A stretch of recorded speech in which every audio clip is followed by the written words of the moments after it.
very good evening. You're watching India Global. I'm Gaurie Dwivedi. This is a show that gets you the latest from around the world through the lens of India. But first up, as always, the headlines.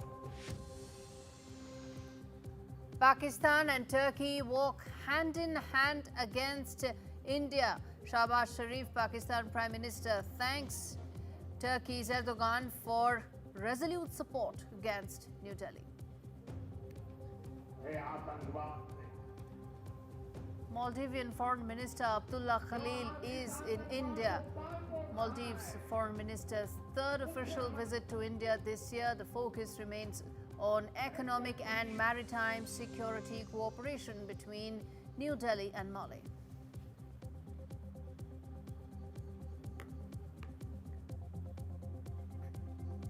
Bangladesh's interim head Mohammad Yunus is now under fire for continuing to delay elections. Former Prime Minister Sheikh Hasina accuses Yunus of selling the country to America.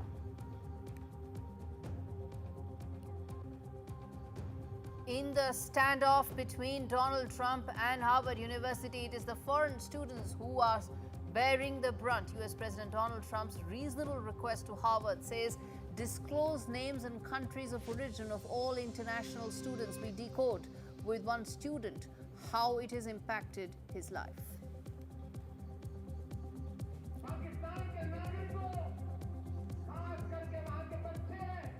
And COVID-19 is back. There's a huge surge in cases in India. In Delhi, the figure crosses the 100 mark. Active cases in India now climb to over 1,000 from 257 last week. We decode more about this virus and what should India do to be fully prepared.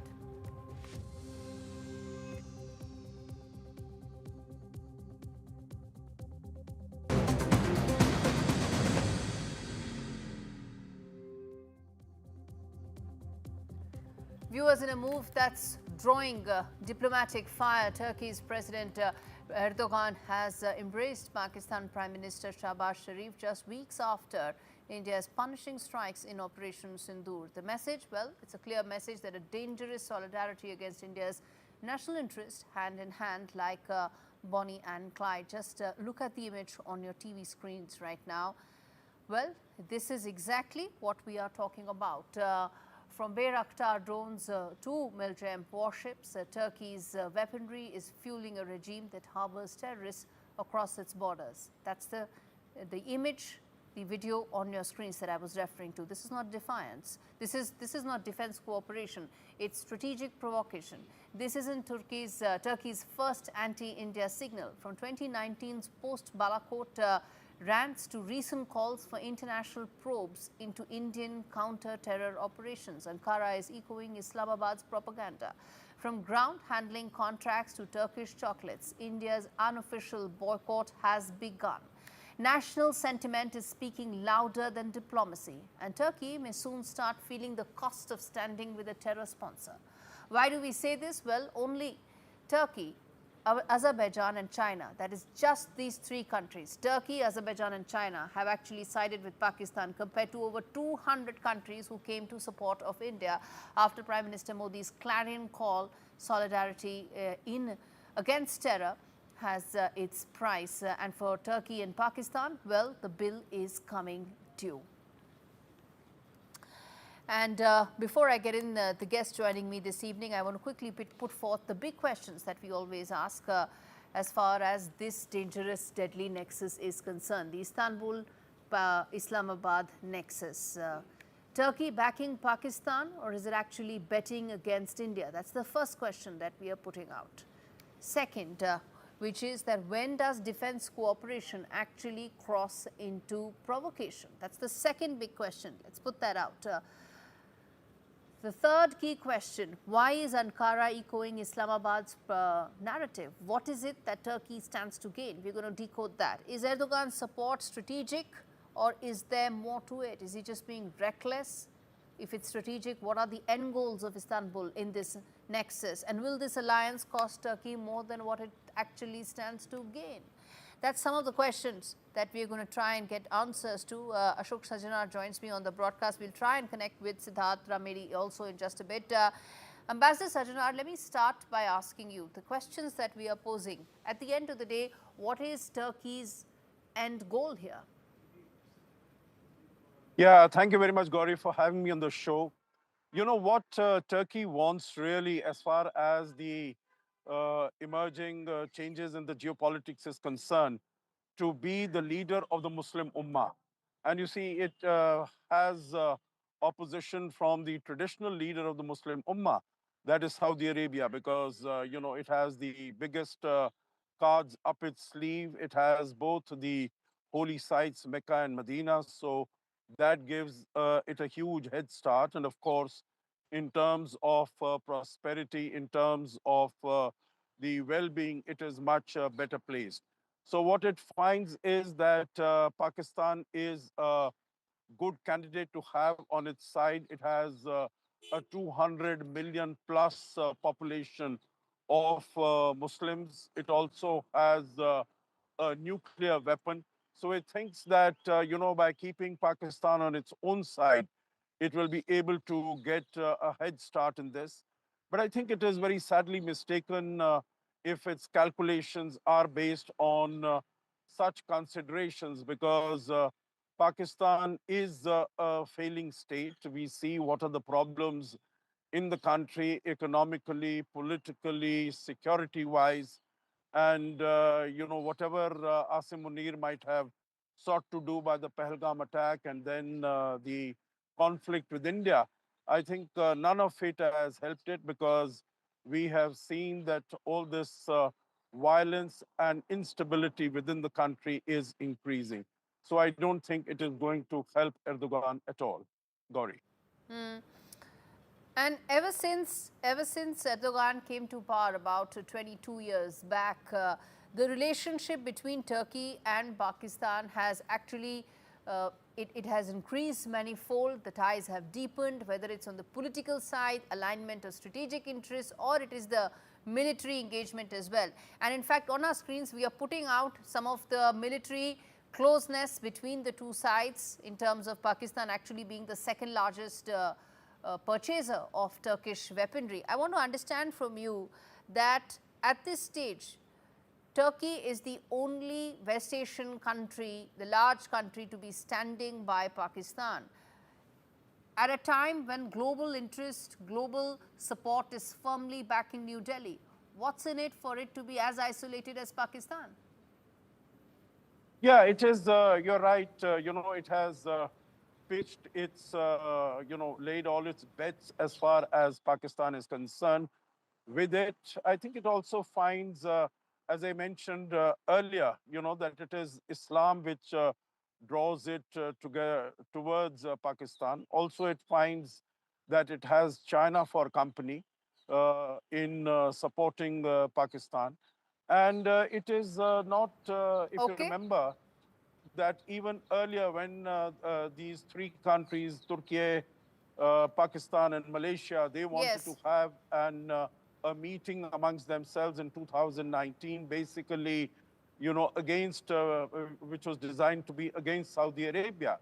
So then also Turkey had gone, because it tries to find candidates. It finds very few of them out of the 50 plus Islamic countries who will be willing to stand up against Saudi Arabia. And Absolutely. so it finds Pakistan is one of those. Let's hold your thought there, sir. I want to quickly get in Siddharth as well, who's a fellow at CSDR, joining me on the broadcast. Siddharth Primary, how do you read the Pakistan-Turkey relationship that has actually now increased because of common strategic interests? The messaging here, with the handshake, with the video, that Shehbaz Sharif is actually telling the world that you can keep giving me IMF loans, I'm going to keep doing sponsoring the cross-border terror, and I'm going to keep embracing Turkey. That's really the message that Shehbaz Sharif is sending. Yes, right. So I think the modern genesis of Turkey-Pakistan relation in its present form, which is somewhat of a nuisance for India, did begin around 2018 to 20. It has both, as Ambassador Sarjanhar had mentioned, it has a pan-Islamic ideology element, and the competition with Saudi Arabia is definitely the starting point. And it's interesting that even though Turkey is engaging in its own rapprochement with Saudi Arabia, they have pragmatic relations. They've done military exercises together, even with Pakistan over the last few years. But the ideological agenda still remains, and that will drive Turkey's relations forward. If you recall, in 2020, the speech that he gave in Pakistan Parliament, he made it very clear, Erdogan, how much Kashmir and the issue of Kashmir for him and for Turkey is a core agenda. I mean, it of course in international politics cannot be, but he still signaled his strong resolve. And hence, it will be a bit challenging for India to wean Turkey away from this pursuit. Now, Pakistan also comes in handy as a defense buyer. And when Turkish economy was really struggling in Put 2020 out to some of those 23. graphics. Let's put out some of those graphics about Turkey's weaponry being bought by Pakistan. So yes, you know, there is religious alignment, as the two guests are saying. There is economic alignment, and at the same time, there are strategic goals that are coming in together. You're mentioning about the weapons. I want to take this up further by saying that how do you read the fact that during Operation Sindoor, Pakistan got weaponry primarily from China and the drones from Turkey, all of which was busted and decimated very comprehensively by India during Operation Sindoor. How do you see that panning out in this defense relationship? So the way I see it panning out is that India will pursue greater preparedness from here on. We succeeded in our counter drone operations, but we will also prepare for the next round for sure. And that will be done in anticipation of the fact that both Turkey and China will also double down on their military supply to Pakistan. I think that is for sure. And they are both seeing Pakistan as a very lucrative defense market for them, and an ability to project their weapons for military exposed to various countries around the world. And hence we're seeing a lot of the information warfare, especially from China's side, is to use this as a test bed, right, for their military exports. So, but I think if India significantly increases its defense expenditure, the other thing that India should highlight and do is that show that Kashmiris do not need Erdogan to speak for them, that he's simply trying to exploit whatever hopes and fears they may have. And I think that's a trend again which is in India's favor over the next few years. And the Okay. more we are able to show that Kashmiris are voting, they are benefiting from tourism footfall and all of Absolutely. that, then the casus belli of Turkey's intervention or Turkey's wanting to be a champion becomes hollow, right, over time. Absolutely. Turkey wants to be a counter to Saudi Arabia, but in the process, what it's now going to be receiving is the boycott campaign from India that's only going to intensify. Remember, this is a campaign started and being felt by people, common people of India, people like you and me, our viewers who are watching this, who are appalled by what Turkey wants to do, supporting cross-border terrorism. No weddings happening in Turkey as far as Indians are concerned. They don't want a vacation in Turkey, and that's just the beginning of what could be $1 billion consumption pipeline being lost. Thank you so much, gentlemen, for joining me on this edition of India Global. In fact, viewers, on that note, it's time to slip into a very short break. We come back on the other side, talk more about Mohammed Yunus. Is it the beginning of the end of Mohammed Yunus's term? We come back and decode all that and more. Stay with us.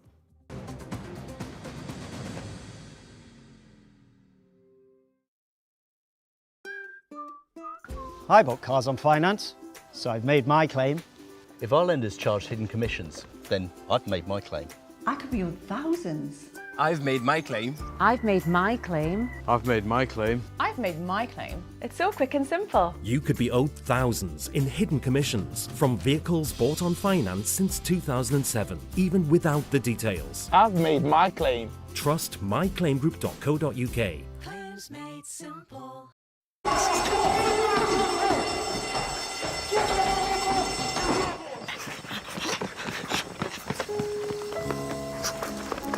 What's wrong with the car?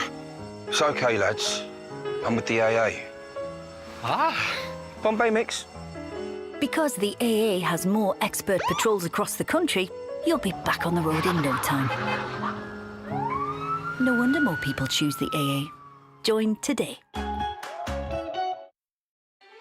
At Vodafone, get the new Google Pixel 9a and save up to £924 when you trade in an eligible phone. Plus, experience the exclusive Circle to Search feature, available only on Android, helping you to search fast and find what you need without switching apps. Go online or in-store today. Ends 12th of June. Vodafone. Get that lucky cow feeling with luckycowbingo.com/bingo, the site that's bursting with beautiful bingo games. That's luckycowbingo.com/bingo. Those weeks that he came in, with the 3 weeks that I could be his little girl again, nothing I can do will repay Marie Curie for doing that for me. The amazing gift that they gave me was I was there at his last breath. He was there for my first. I will give everything back that I can to the hospice that gave me so much. Give better end-of-life care to all. Get your free will guide today. It's pandemonium, it's pandalicious, it's fantastic. It's the world of Panda Bingo. I like to make a cup of tea, get settled on the sofa and play Panda Bingo. It's like a little bit of me time. Well, me and the pandas. Whether I'm out and about on my mobile or just at home on the laptop, I can play my favourite Panda Bingo games anytime, anywhere. I just love it. Brilliant bingo rooms, great games, out of this world offers. Join today at pandabingo.com/bingo. I think that there's something that's always there that I just need to uncover. Like, I know I'm gonna get there, but I have to be patient with myself. That's probably the scary part for me. And it's okay, like, if you completely pivot and change.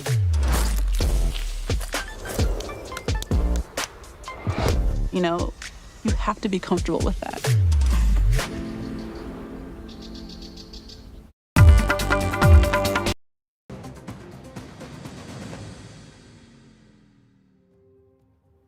From Nobel Peace Prize to political power play. In fact, Mohammad Yunus is now under fire for delaying democracy in Bangladesh. Once hailed as a reformer, he's now branded as a ruler without really a mandate. And in fact, Yunus claims reform, but critics see nothing but regime consolidation. From economic summits to policy rollouts, he is doing everything but holding elections. Well, his mandate, it was temporary. His ambition, unfortunately, now looking endless. Former Prime Minister Sheikh Hasina has dropped a bombshell, accused Yunus of selling the nation to the US. Her words: he seized power with radicals, banned the party of Bangladesh's freedom. He seized control with extremists, selling the nation to the United States. These are exact words that Sheikh Hasina, in fact, said regarding Mohammad Yunus. Now, what does this mean? It means that even the army now is drawing a line, not just Sheikh Hasina and her party, but even the army, demanding elections by December to take place and warning against foreign-backed projects like the Rohingya corridor. It has been, which has been dismissed as a bloody corridor by the army chief. Bangladesh's interim leader may speak of unity, but as pressure mounts from the people, parties and the military, one question looms large, that is Yunus rewriting the rules of democracy, or is he raising them? Which is why it's important to put forth those big questions that we are going to ask as far as what is really happening in Bangladesh. At one end, we've been hearing the last couple of days a lot of chatter around a public face-off between the army chief and Mohammad Yunus. There's also been a lot of chatter about whether Mohammad Yunus is now on borrowed time. There's also been fair number of protests that have taken place, whether by the army, whether it is by the civilians, instigated by the army chief. All those add to the instability that's unfolding in Bangladesh. This is why the questions that are coming in. First up, is reform a mask for a power grab that's taking place in Bangladesh? That's the first thing. Secondly, as far as the other big questions, will Bangladesh be ruled by suppression backed by radicals? The other key question. Well, is Bangladesh's sovereignty now being sold in silence? This is something that Sheikh Hasina has said time and again. And lastly, what happens when the army, the opposition and people say enough? As I said, there are several legs to this story. Enough and more is happening in Bangladesh. I'm going to try and have a reasoned discussion with Faisal Mahmood, who joins me along with Shreya Upadhyay. Shreya, let me start with you. NDTV has not covered any of the chatter that Bangladesh has witnessed in the last 48 hours, because that's right now it's just chatter. It is unconfirmed news. But I want to understand from you, as someone who tracks Bangladesh, this region, very closely, how do you see the face-off that's unfolding and the power tussle that's been going on between the army chief and Mohammed Yunus? So this is something which, when Yunus has to ultimately start for the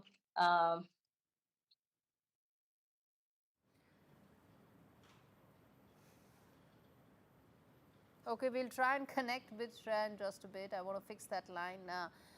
Faisal, let me start with you. Then let me give you that that opening comment in terms of a possible, or what is turning out to be, a power tussle between the army chief and Mohammed Yunus. Thank you, Gaurie. Let me clarify one thing. There is no power tussle because, the militaries are aiding the interim government to maintain peace and stability in the country. But then again, there is a tension. Yes, because, the army chief made a remark about the election, which the interim government probably didn't take well. So there is a tension, but there is no tussle. And the army chief has made it very clear that he has no intention of any power grab or anything. He just wants to make sure that Bangladesh has a proper democratic transition. And he just wants to make sure that Bangladesh has an election in the way, within the time frame that Dr. Yunus has mentioned. But the problem is Dr. Yunus has very clearly mentioned that the election will take place between December 2025 and June 2026. So there's a 6-month time frame. And he at one point said that if Bangladesh wants, because there was this mass uprising and Bangladesh wants a reformed administration, reform bureaucracy, and because 15 years of autocratic rule has damaged a lot of institutions. So without reform, the people will not. The common people will not accept just another election without any sort of reform. That's like the common people's perception. But again, the perception has been changing. Perception can change in a very quick time. So right now, what Dr. Yunus has said, it's probably not being well received by the main political parties. The main political parties right now is BNP, because they are they're very agitated. They want a big state. They are they're saying that okay, a 6-month time frame is a long time. We want an exact date. And I think Dr. Yunus has made sure that okay, he will not go beyond that time frame, and he'll probably soon declare a time election date. Shreya, come in there in terms of the power tussle that I was asking you earlier. In fact, Yunus has always said it has kind of spewed venom against India, and he has said that the current crisis in Bangladesh is a product of conspiracy to kind of re-establish Indian hegemony in the country. And when he came in for a reason. And I think it's very important that now he needs to, give way to elections, as early as possible. No, the fact that elections should take place is only part of the story. The fact that it seems that there is a parallel power center between the army and the interim government is what many feel is adding to instability. There were even, in fact, possible, as I said, chatter and rumors. I will not say that anything more, but the fact that there was those chatter and rumors about Mohammed Yunus, in fact, looking at other alternative options in terms of running the government indicates the parallel power structure, doesn't it, Shreya? Of course. In fact, if we see that army and Yunus, the entire rift has widened, so much so that the law and order situation is currently in shambles. And there are violent rallies taking place. There have been attacks on minorities. And many have said that the army chief, Waqar-uz-Zaman, is anti-US or pro-India for that matter. In this regard, in fact, even France recently rejected meeting Yunus, for a climate change conference. So definitely there's been a lot going on in the domestic circles. And the issue, however, it's the public that is paying the price. It is the industry which the price, whether it is the garment industry, the energy costs are rising, there's unreliable gas and electricity supplies. So, ultimately, because of the rift, it's the people of Bangladesh that are suffering. Let's leave it there. Thank you so much, both of you, for joining me on the story that, as I said, I'm going to keep coming back to, but only and only when we have credible information. It seems that Mohammed Yunus is struggling, but that's the story that NDTV has been bringing to you. Anything more, it's only going to come when there is accurate information. Bottom line, viewers, as far as what's unfolding in Bangladesh is concerned, is Mohammed Yunus stands accused of hijacking democracy. 9 months, no election date. He calls it reform. Critics say that it could possibly be a coup. Protests rage, industry teethers, and Islamist radicals roam unchecked. Hasina says he sold the nation to Washington and silenced the very party that birthed Bangladesh. This is not about Hasina. This is not about the Awami League. This is about the people of Bangladesh. What do they want? Do they deserve better than an unelected interim government? Well, the army seems to be sensing what the public sentiment is, which is why it has drawn a red line. It says elections must take place. The unfoldings in Dhaka seem less and less like a transition. They're more and more looking like a twilight of Mohammed Yunus and his so-called interim government. On that note, viewers, it's time to, in fact, slip into a very short break. Coming up on the other side, Trump stands firm on Harvard's international students freeze. We get you all the details. Stay with us.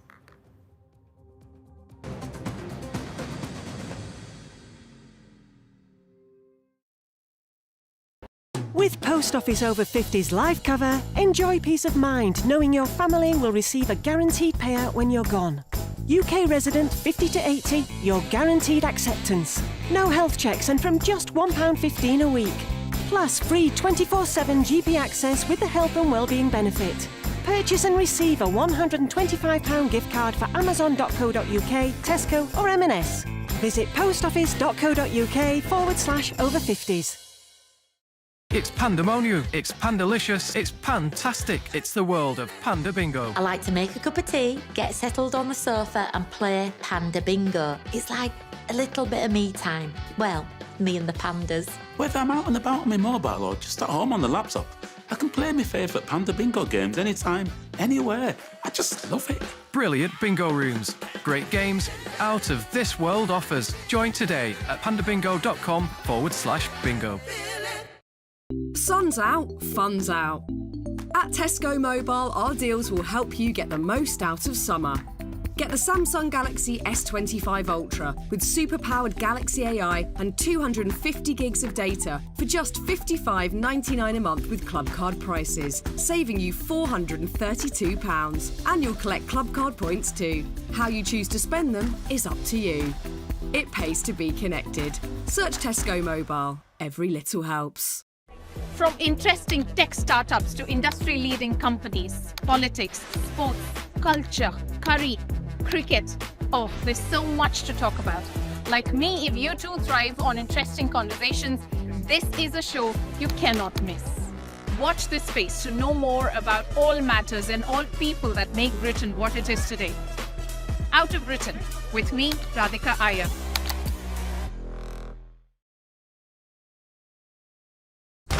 When facts are fragmented, we put the pieces together.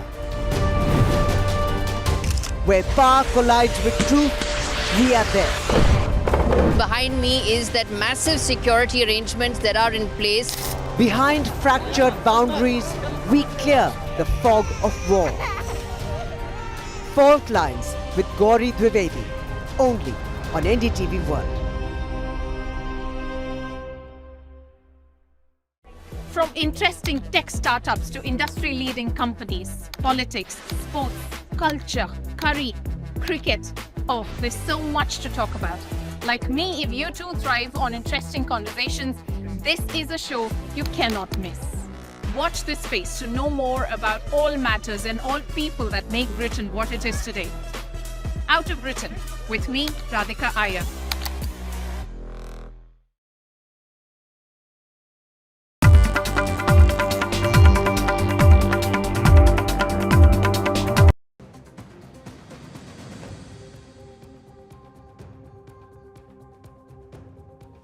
Welcome back. You're watching India Global. We now turn attention to the Trump versus Harvard saga that still continues to play out. But India Global is going to tell you about what is the impact like on students amidst the ongoing clash that's unfolding. Remember, it is the students who are bearing the brunt of it. They've been given strict timeline to figure out what they're going to do as far as their degrees are concerned, the loans that they have taken, the visas that are there. There is just an uncertainty galore for them. And to understand what it's like, Ashmit Singh, a sophomore at Harvard, is now joining me live to understand what really is taking place on the campus in the midst of all the political back and forth. It's students whose lives are at stake. Ashmit, thank you so much for speaking to me.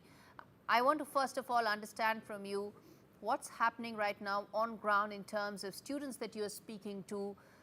What are they saying in terms of the uncertainty, the anxiety that they're all struck with?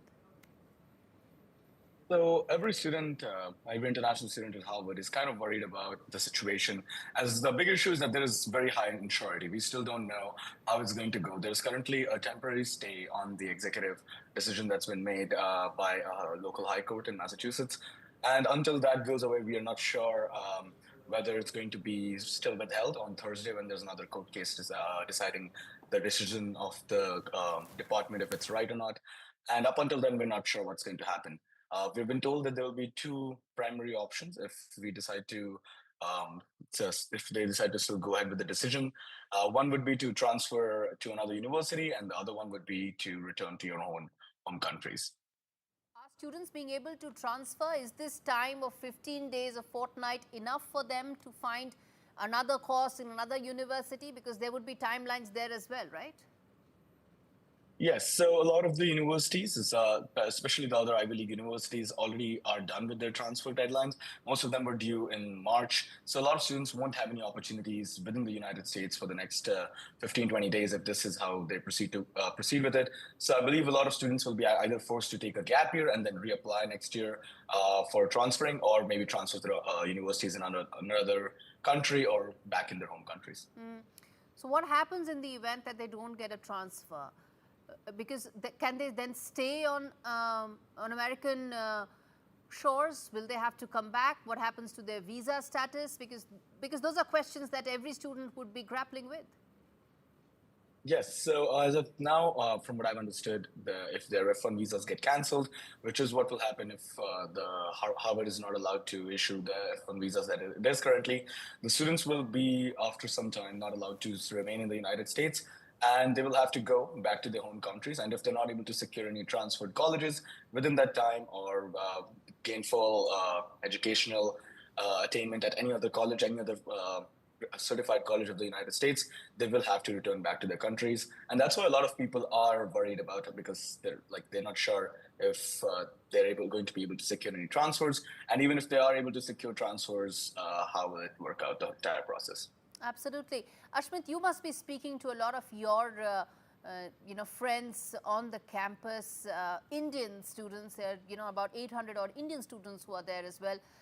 You've been able to speak to any one of them? What are they saying? What's the best possible recourse they have right now in the midst of limited options? Yes, obviously I've been talking to a lot of the international students, a lot of the Indian international students. And just from the undergraduate point of view, a lot of students are right now just keeping their head down, waiting for the government and the university to kind of work it out between themselves. As they're going to be taken to court on Thursday, there's going to be more hearing on the topic. The students there's not much the students can do, but they are trying to go out there, spread the word about like what's happening, how it's going to affect the students. So some people can either help in or just be more aware about what's happening here. But otherwise, for the students, there's not much people can do as students there, other than wait and just let the university and the administration figure it out between themselves. In the event that there is no change, in the event that there is no legal reprieve, everybody is waiting for legal reprieve. In the event that doesn't happen, Harvard has reached out to students. It's trying to, of course, calm all of them. But that's just a sort of a counseling exercise, isn't it? Because students have limited options right now. What is the best possible recourse for them? Are they talking to some immigration lawyers? Are they talking to some other set of lawyers and counselors? to find some sort of a path that they can at least salvage their degrees, salvage their visa, all that? So Harvard has provided, there is some services that Harvard provides through its law schools just to allow the students to be able to talk to immigration lawyers if they want to. If there's any emergency case, people are also connected with the international office at Harvard. So right now we do get some semi-regular updates about what's happening, but there hasn't been any like formal course of what we'll do in case the law isn't able to be upheld. And because of that, some students are considering other options. Some students are reaching out and talking to their immigration lawyers. But as of now, because of the whole uncertainty, no student is guaranteed about what they're going to do or how they're going to even proceed with it. Because like we said, we're not sure what Harvard's going to do. We're not sure how the legal course is going to be. So some students are trying to just wait it out for now until there's more. And finally, I want to ask you this question, Ashmit. What started this? Which is the set of demands that came in from the Trump administration side? What's the mood like on campus in terms of those specific demands, which is details regarding international students, something that Harvard says it will not provide? What's the mood like on the campus with regard to those demands that the administration has made? Are they saying they should give in? Are they saying they should continue to fight, even if it means students' careers get jeopardized? What is it that students are saying? Yes, so there are specific demands regarding like a lot of information that is available on the international students with Harvard that the Harvard obviously administration didn't want to share with the United States government because they thought it could be it could lead to some information that they do not want being out there with the government. So no, but what do students feel? Should students feel that information should be shared so that they are done and dusted with this controversy, move on with their lives and their degrees? I think it's kind of 50-50 right now. There's some students who are arguing for it that, we should just let the information out there. And there are some students that still feel that it's like our duty to keep all the information that the university isn't required to share with ourselves. So I would say it's kind of 50-50. There's a lot of debate about it, but it's not like the will of the international students will really change any much since it's a decision between the administration and the government anyways. All right, we leave it there, Ashmit. Thank you so much for speaking to me, explaining to us the anxiety, the uncertainty that thousands of international students, including hundreds of Indian students at the Harvard campuses are facing right now. Thank you so much, and we're going to keep coming back to that story. In fact, on that note, let's shift gears. Let's talk about, well, a war that's spiraling or beginning to spiral out of control. A former ally stunt, Donald Trump, once proud of his very good relationship with Vladimir Putin, now says that he's gone absolutely crazy. Yes, that's the exact phrase that he used. This after Russia unleashed 355 drones, 9 missiles on Ukraine, a record-breaking barrage overnight, just 24 hours after an even deadlier strike with 367 aerial weapons that left at least 12 civilians dead. Kyiv attacked for the third night in a row. Residential buildings shattered, garage lots burning, debris falling like steel rain. Meanwhile, listen into what Donald Trump said when he actually said that Putin has completely lost it. I'll give you an update. I'm not happy with what Putin's doing. He's killing a lot of people, and I don't know what the hell happened to Putin. I've known him a long time, always gotten along with him, but he's sending rockets into cities and killing people, and I don't like it at all, okay? We're in the middle of talking, and he's shooting rockets into Kiev and other cities. I don't like it at all. Talked before about putting more sanctions on Russia. Is that something you're considering more seriously? Absolutely. He's killing a lot of people. I don't know what's wrong with him. What the hell happened to him, right? He's killing a lot of people. I'm not happy about that. Trump's rebuke may mark a turning point in the American politics, but for Ukraine, the skies are still lethal, the night's still long, and Putin's war machine shows no signs of stopping. In fact, Moscow has released a statement saying everyone is being emotional. Yes, that's the kind of commentary that's coming in from both sides. The war is changing, and so are the alliances. Trump says Putin has lost control.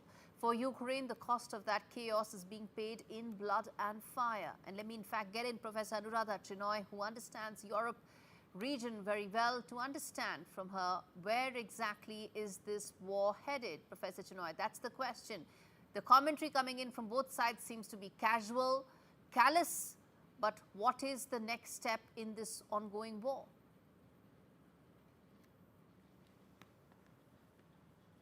Unmute yourself, ma'am.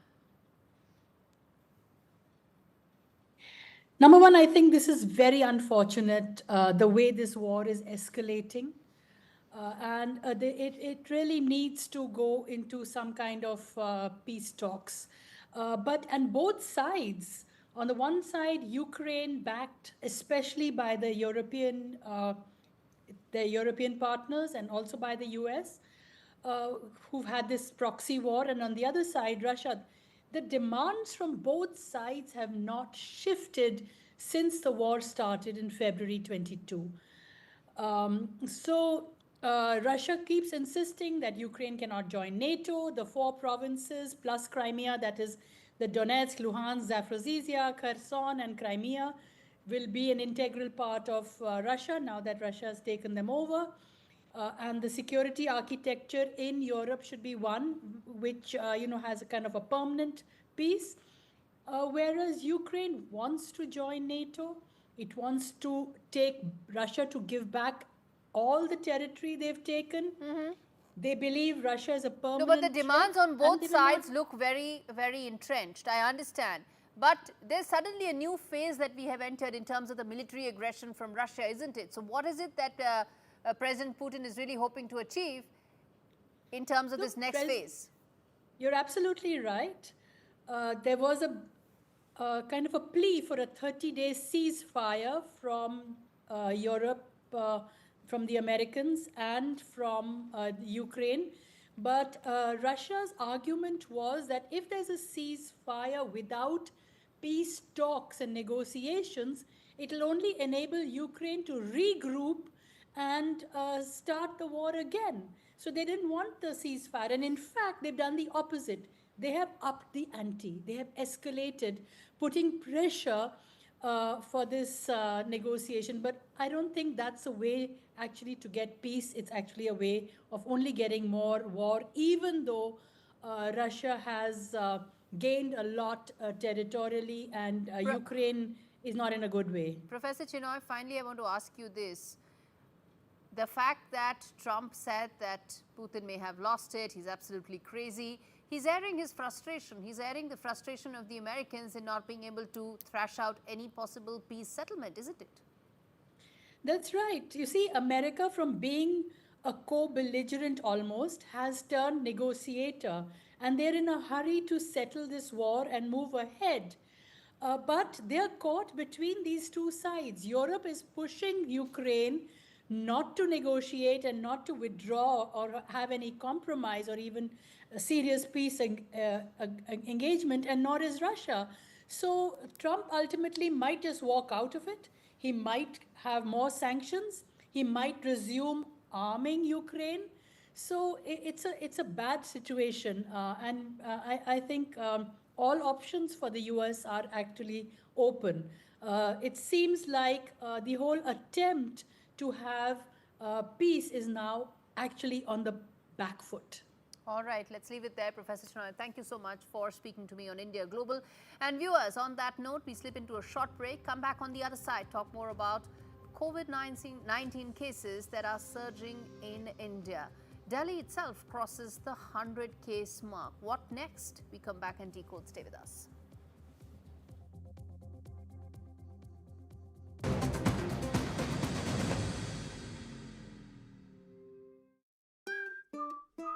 I bought cars on finance, so I've made my claim. If our lenders charge hidden commissions, then I've made my claim. I could be on thousands. I've made my claim. I've made my claim. I've made my claim. I've made my claim. It's so quick and simple. You could be owed thousands in hidden commissions from vehicles bought on finance since 2007, even without the details. I've made my claim. Trust myclaimgroup.co.uk. Claims made simple. Bingo lovers, it's time for a close encounter with Bingo Aliens. Visit bingoaliens.com/bingo for a cosmic range of bingo games.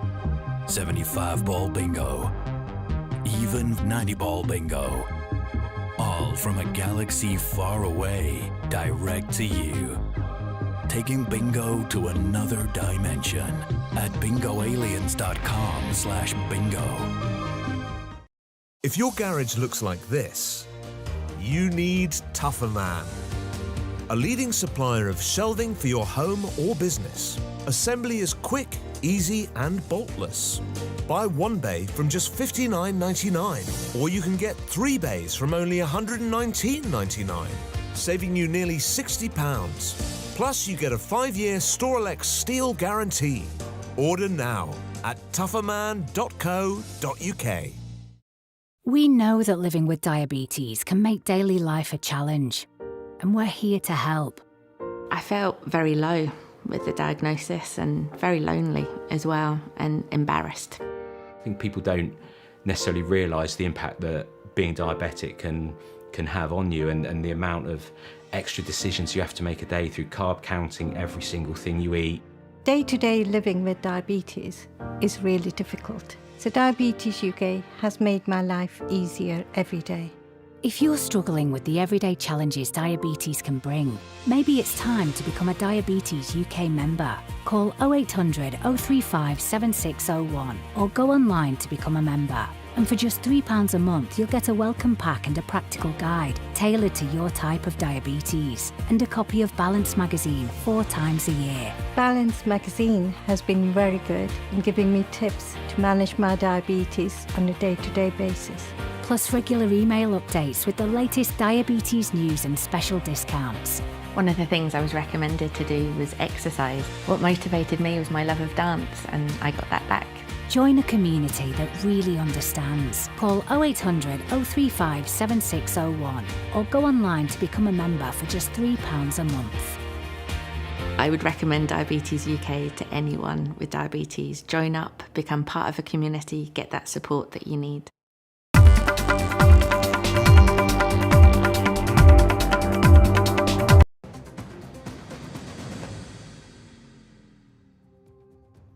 Just months after Liberals were left adrift under a leader who refused to step aside, Prime Minister Mark Carney has done the unthinkable. Embraced dissent, welcomed debate, and walked away stronger. Unlike his predecessor, Carney didn't silence his MPs, he let them speak, even as they debated whether future leaders should face more accountability. The result? Confidence, not chaos. While Trudeau clung to power as ministers jumped ship, Carney earned loyalty by listening and leading with restraint. The Reform Act, voted down not by pressure but by choice, tacked over turmoil, a united caucus and a bold new spring session. Mark Carney is not just Trudeau's successor, he is his contrast. It seems like Canada's Liberals have not just voted, they have evolved, and that's exactly why Mark Carney is completely different as far as his ratings and also his position in the party is concerned. Which brings me to in fact talk about the bottom line, which is that Mark Carney carries more political capital today than Justin Trudeau ever did. No baggage, no fragile alliances, and crucially no insecurity. Canada's new foreign minister, handpicked by Carney, is already in talks with External Affairs Minister Dr. Jaishankar. A diplomatic thaw is in the works. If this holds, Carney could rewrite the India-Canada playbook. Trade, tech, security, all very much back on the table, which had been completely thrown out due to Trudeau's antics. Well, staying with Canada, the last time Canada's monarch opened a session of Parliament was in 1977 when Queen Elizabeth II visited the country as part of her Silver Jubilee tour. But later this evening, King Charles III will become only the second monarch in Canada's history to participate in the historic ritual. From a walnut throne adorned with a spray of gold maple leaves, Charles, who is Canada's head of state, will deliver the speech from the throne with one message in mind: Canada is a separate sovereign country from the US. How is this likely to play out in terms of impact, messaging, and the future dynamics between US and Canada? My colleague Maha Siddiqui decodes that.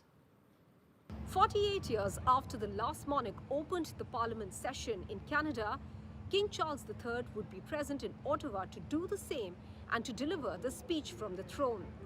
This is a hugely symbolic gesture coming in the backdrop of the persistent annexation threats from US President Donald Trump. Prime Minister Mark Carney had earlier pointed out in a statement that the King's visit would reflect that Canada has a steadfast defender of its sovereignty. The King would not be visiting Canada as a foreign dignitary, but rather as the head of the state. And it is expected that during his speech, a strong message would be sent out across the border from Canada to the United States. And that is why royal watchers are calling this a pivotal moment. In normal practice, the speech from the throne is made by the Governor-General as a representative of the monarch. The speech is written by the government and outlines its priorities. This time, the king would be delivering the speech himself.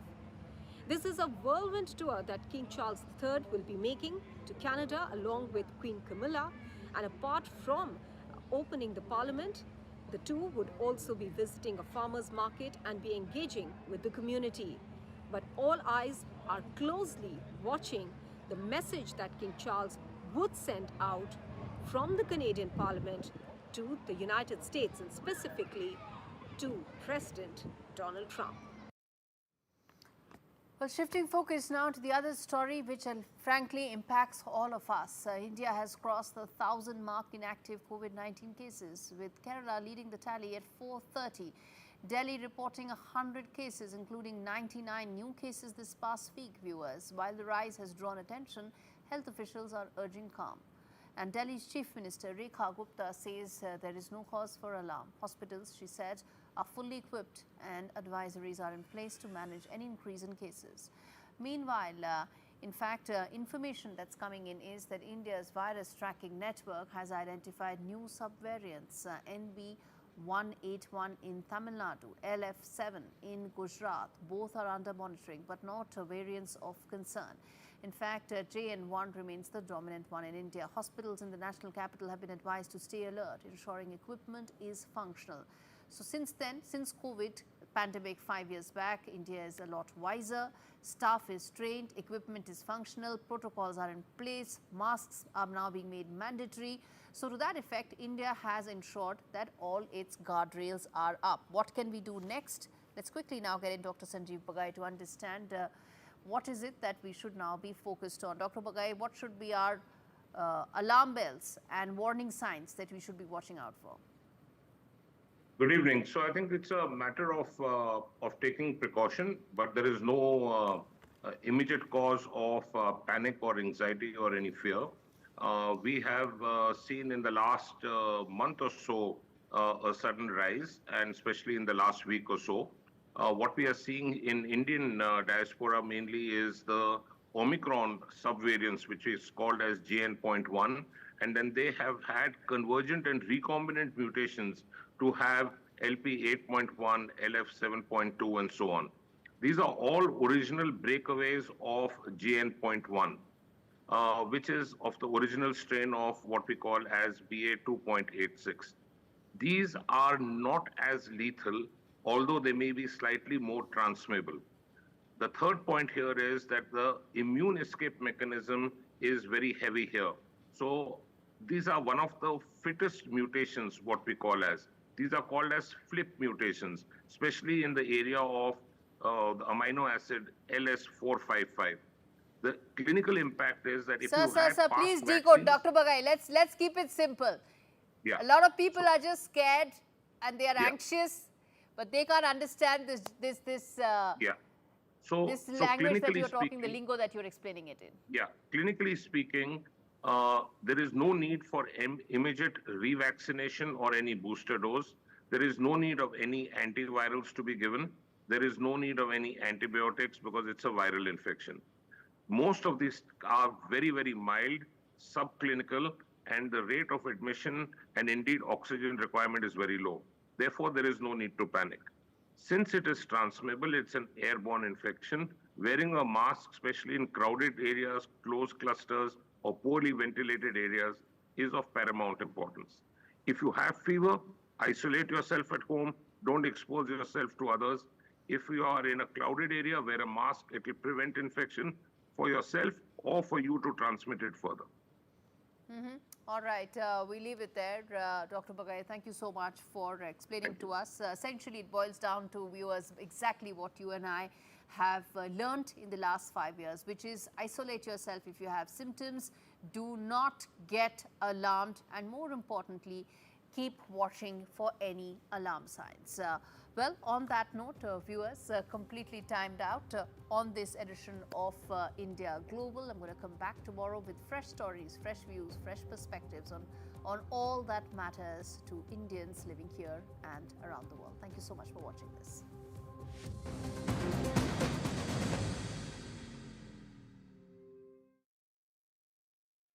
It's pandemonium, it's pandalicious, it's pantastic. It's the world of Panda Bingo. I like to make a cup of tea, get settled on the sofa and play Panda Bingo. It's like a little bit of me time. Well, me and the pandas. Whether I'm out and about on my mobile or just at home on the laptop, I can play my favourite Panda Bingo games anytime, anywhere. I just love it. Brilliant bingo rooms, great games, out of this world offers. Join today at pandabingo.com/bingo. Just going for a break.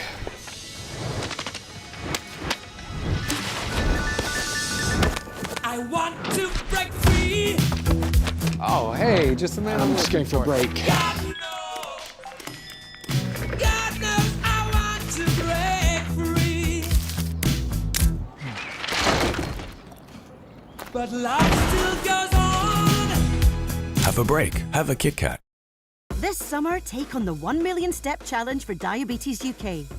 Just over 10,000 steps a day, 3 months, one life-changing challenge.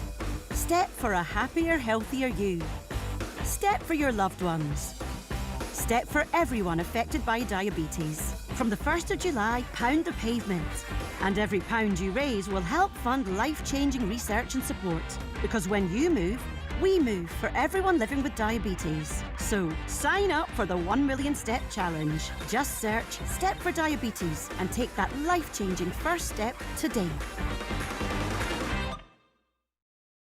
At Green Flag, we don't just save motorists at the roadside, we'll also save you money by halving your AA or RAC renewal when you get our most similar UK vehicle cover. If it isn't half your original renewal price, let us know and we'll pay you the difference. Green Flag's got you. Search Green Flag. This is an urgent appeal from UNICEF UK. Children in Gaza are in critical need of food, water and medicine, and we need your help. Families are still at risk. The services they rely on have been destroyed and their lives turned upside down. UNICEF is working non-stop, providing life-saving medical supplies, clean water and fuel to keep services running. But we can't do it without you. To find out how you can help, search UNICEF Gaza or text Gaza to 84915. £39 could provide a family with an emergency water and hygiene kit. Whatever you can afford, your vital gift will help UNICEF keep working with children and families in Gaza to get through this crisis. Search UNICEF Gaza online or text Gaza to 84915 and help bring hope for children caught in this devastating crisis. Thank you. What they don't tell you about getting older is how much fun it can be. Enjoying all the things you've worked so hard for. Spending time with the people that really matter. Not to mention, finally finding that precious time for yourself. I don't want anything taking my best years away from me, but like so many people, I've seen the heartbreak that dementia can cause. That's why I'm asking everyone to order this essential free guide from Alzheimer's Research UK. It's called Your Brain Matters. We all know what's good for our heart and our lungs, but do you know how to keep your brain healthy too? Well, this guide tells you how, in 7 steps you can start taking right now, whatever your age. Just ring the number on screen to get your free copy. Inside you'll find facts and tips that can keep your brain healthy and help reduce your risk of developing dementia. It's advice you can really trust from leading dementia scientists. Read it, keep it, and check back whenever you need to. Order your free copy now. Call Alzheimer's Research UK on 0800 035 5984 or text BRAIN2 to 78866. Think of it as another way of planning for your best years, because your brain really matters.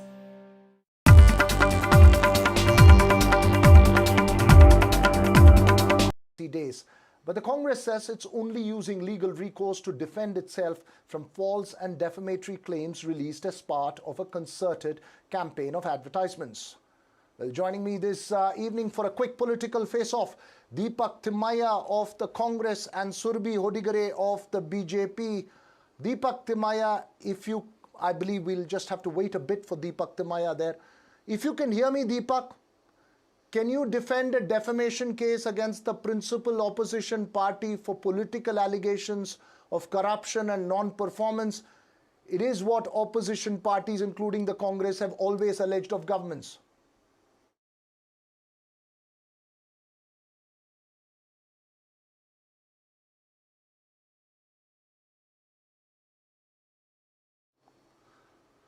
Right. Remember, the Siddaramaiah government had celebrated 2 years in office at a massive function to celebrate its guarantees and performances. The BJP, in response to that, had released a charge sheet, as it calls it, a charge list of several accusations against the government, which includes non-performance to corruption allegations, which is not new, but the Congress accusing the BJP of releasing ads which were not based on facts and false narratives, and hence said it has filed a defamation case against the BJP.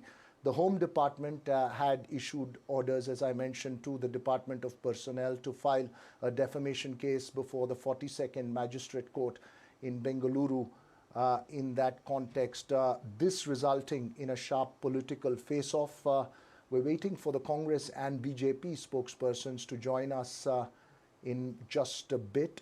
I believe we can.